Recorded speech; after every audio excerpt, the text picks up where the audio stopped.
All right, we're kicking things off today with a pretty dramatic personal story. It all starts with a simple, kind of clumsy household accident, but it quickly turns into this huge lesson about the powerful and sometimes devastating impact of antibiotics on our gut. Let's dive in. So, our story begins with this. Well, very graphic description of a foot injury. The person involved had just dropped a heavy bench right on their toes. Yikes.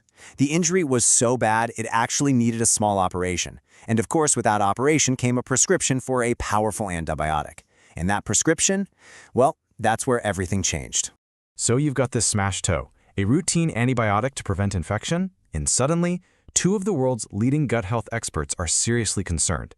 This, right here, is where a simple story about a foot injury gets really, really interesting. The antibiotic in question was a drug called clindamycin. Now, to the patient, it was just a name on a bottle, but to the gut experts, they heard that name and immediately called it a nuclear bomb. A nuclear bomb? That's a pretty intense reaction, right? So what is the deal with clindamycin? Well, clindamycin is what's known as a broad-spectrum antibiotic. Think of it less like a sniper rifle, precisely taking out one bad guy. It's more like a grenade. It doesn't just target the bad bacteria, it throws out shrapnel that wipes out a whole range of microbes as collateral damage, and that includes all the good guys in your gut that are essential for your health. Here's why it's such a big deal. Clindamycin is incredibly good at destroying something called anaerobes. Those are bacteria that live without oxygen. And guess what? The vast majority of the microbes in our gut are anaerobes. So this drug, which was prescribed to prevent a simple skin infection, is basically perfectly designed to absolutely decimate your gut ecosystem.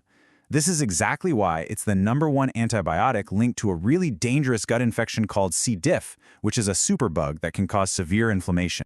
So facing this potential gut crisis, the patient reached out for advice from two absolute giants in the field, Dr. Will Busius and Professor Tim Spector. And they each came back with two very different but also complementary strategies for what to do next. You can really see two different priorities here. Dr. Will's approach was all about the immediate threat. His goal? Prevent that dangerous C. diff infection. His tool? A very specific probiotic yeast that has strong evidence showing it can slash the risk. Professor Spector, on the other hand, was looking at the long game. He actually advised against general probiotics because some studies suggest they can get in the way of your gut's natural recovery. Instead, his focus was on rebuilding the whole community with a wide variety of fermented foods. So the patient decided to do both. He took the targeted probiotic and went all in on fermented foods. But what was the actual impact of the antibiotic after just 5 days? Well, the results were staggering. Just look at this. Before the accident, his gut health score was a 78 out of 100. That's fantastic. It put him in the top 20% of the population. Just 1 week and 1 course of antibiotics later, that score plummeted to 40. He went from the top 20% all the way down to the bottom 40%. Years of building up his gut health, gone in just a few days.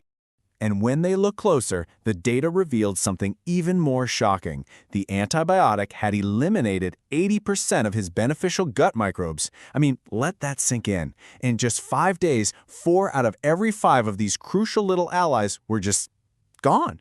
What happened here is that the antibiotic literally induced a state of dysbiosis. That's the technical term for a gut microbiome that is completely out of balance. By wiping out so many of the good guys, it created this massive power vacuum, basically opening the door for harmful microbes to move in, take over, and potentially cause all sorts of long-term health problems. So, how do you even start to recover from a hit like that? The damage is done. Now let's look at the recovery plan, because it's all about actionable strategies to try and restore balance after such a massive disruption. Okay, so the path to recovery is built on these 4 key pillars. It's not about finding one single magic bullet. It's a holistic approach, a whole strategy for rebuilding the entire ecosystem from the ground up. The absolute cornerstone of this plan is diversifying with fermented foods. A typical probiotic pill might have 2, maybe 3 species of bacteria. But fermented foods like kefir, kimchi, kombucha, they can have 20, 30, even 40 different types of microbes. The advice was clear. Eat as many different kinds as you possibly can to give your gut the best shot at recovery.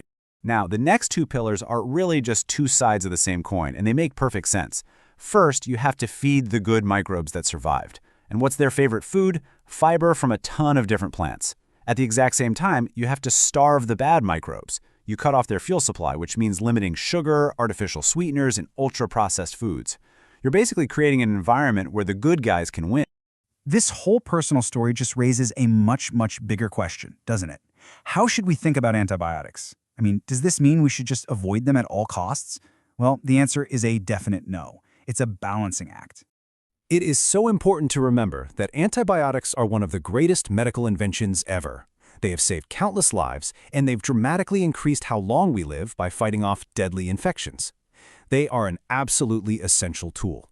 The goal isn't to avoid them, it's to use them wisely. But, and this is a huge but, we have a problem with our current approach. In the US, the average child gets 20 courses of antibiotics by the time they turn 18. 20. That points to a massive culture of overuse, where we turn to these incredibly powerful drugs for minor issues, often forgetting about the long-term damage we're doing to our microbiome. So the real key takeaway here is that we have to become informed patients. It means having a real conversation with your doctor, asking critical questions like, hey, what actually happens if I don't take this? Is this the right antibiotic, or could we use something more targeted? Is it narrow spectrum, or is it a nuclear bomb? Even just asking, how long do I truly need this for? These conversations can make all the difference. And that really brings us to our final question. This story started with the smashed toe, but it revealed these profound, often hidden consequences of our medical choices. So the next time you're faced with a prescription, how is this knowledge going to change the conversation you have with your doctor? Click the subscribe button to stay updated with VitalSpan Labs.